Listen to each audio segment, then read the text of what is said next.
Morning, guys. Happy Monday. It is Monday, April 13th. I hope you guys had a nice spring break. I know originally I said I was going to post videos last week, but after talking to some of the other fifth grade teachers, I would have been like the only one making you guys do work, so I didn't really want to do that. So if you read anyway, that's awesome. I know a lot of you guys did your slides last week too, because you sent those to me, so I'm going to finish looking over those today and send you a message back about if it was graded, what you would have gotten on it, and stuff like that.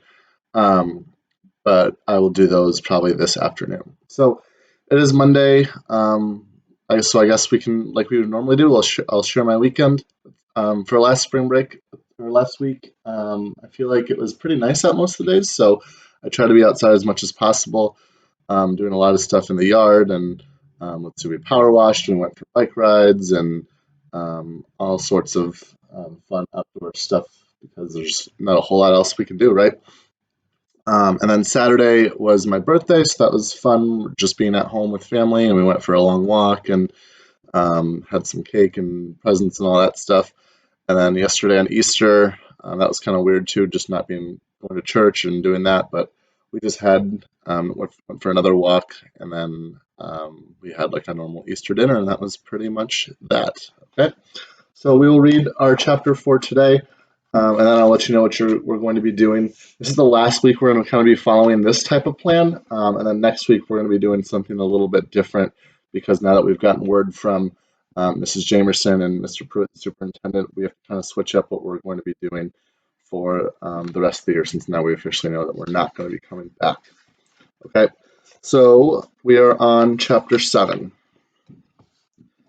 Carmen stood there frozen, barely breathing. Tony called over to her through a yawn. Hey, Carm, are you pretending to be a statue or something? All the kids were awake now. 4 sets of big Grasso eyes were on her. The Wicked Witch of the West cast a spell on her, said Frankie.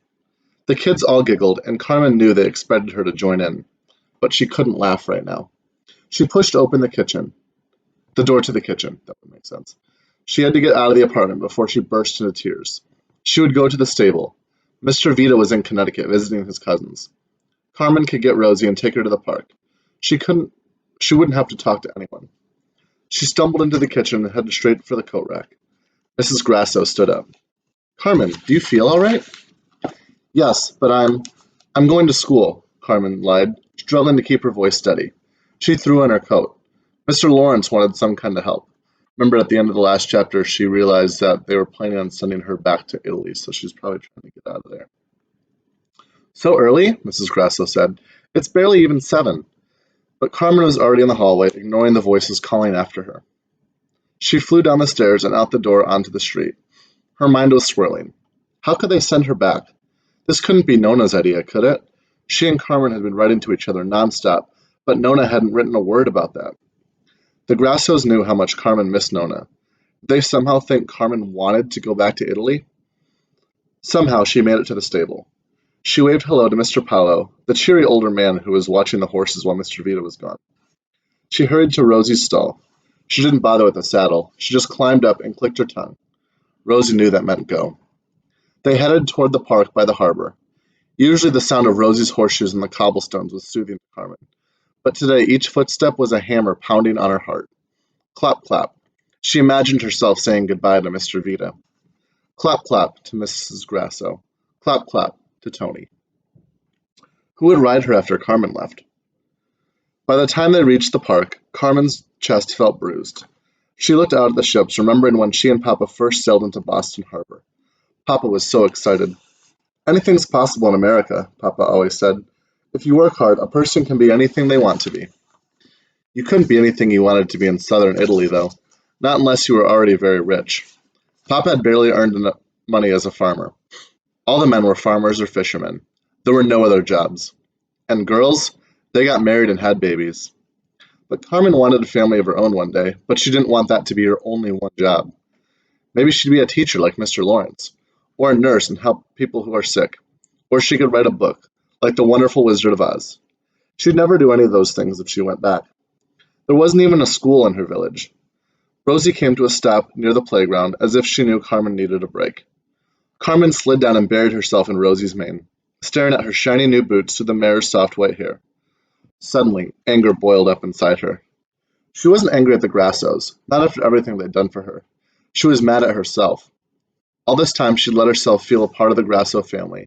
But Mr. and Mrs. Grasso already had 4 kids. Mr. Grasso worked at the construction sites, where he probably earned no more than $30 a week. Carmen should have eaten less, and she should have tried to find a job in the factory, or as a maid for one of those rich families outside North End, and she shouldn't have accepted those boots for Christmas.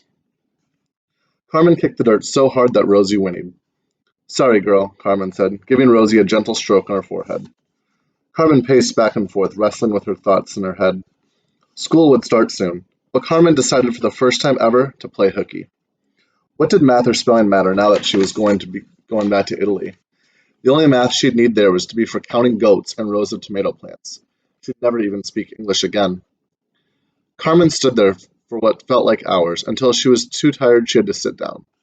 She chose a spot under a tree and gazed out at the ships in the harbor. Again, she thought of Papa. It had been Papa's dream to come to America. But now Papa was gone. And so was the life they'd built. Maybe the Grassos were right, Carmen realized. Maybe it was time to go back to Italy, to her old life, to where she could be with Nona. Carmen leaned against the tree.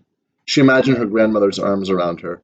Then she closed her eyes and fell into a restless sleep. That's where we're going to stop.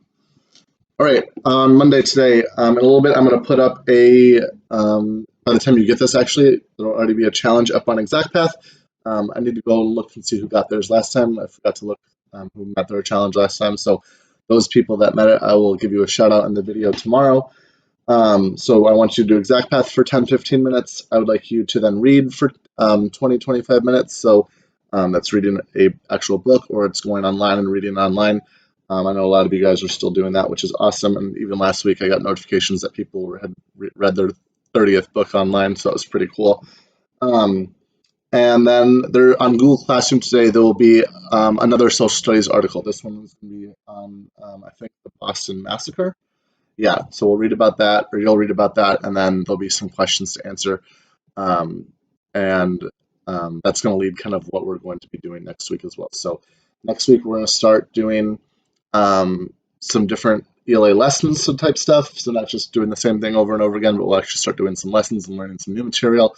And we'll try to tie in a little bit of social studies, because this is actually the fun part of social studies, is the Revolutionary War part. So we want to make sure that we are able to learn that by the end of the year. So that's my job this week, is to kind of plan how we're going to incorporate social studies into our online learning platforms. Okay, so again, all you need to do today is you need to do your ExactPath for 10-15 minutes. You need to read for 20-25 minutes, and then there's going to be the social studies article on the Boston Massacre that you're going to read on the computer, and then you're going to answer the questions. Okay, I will see you guys all tomorrow. And if you'd like to share your weekend, send me an email. I know some of you guys have been doing that. You've been sending me emails of what you've been doing the weekend. That's been super fun to read that. Or if you just want to send an email or something just to chat, that'd be awesome too. I know a couple of you guys every day just like to check in and say how it's going, so I appreciate that too, because I really do miss all of you guys. Okay, have an awesome Monday, and I will see you all tomorrow. See you guys.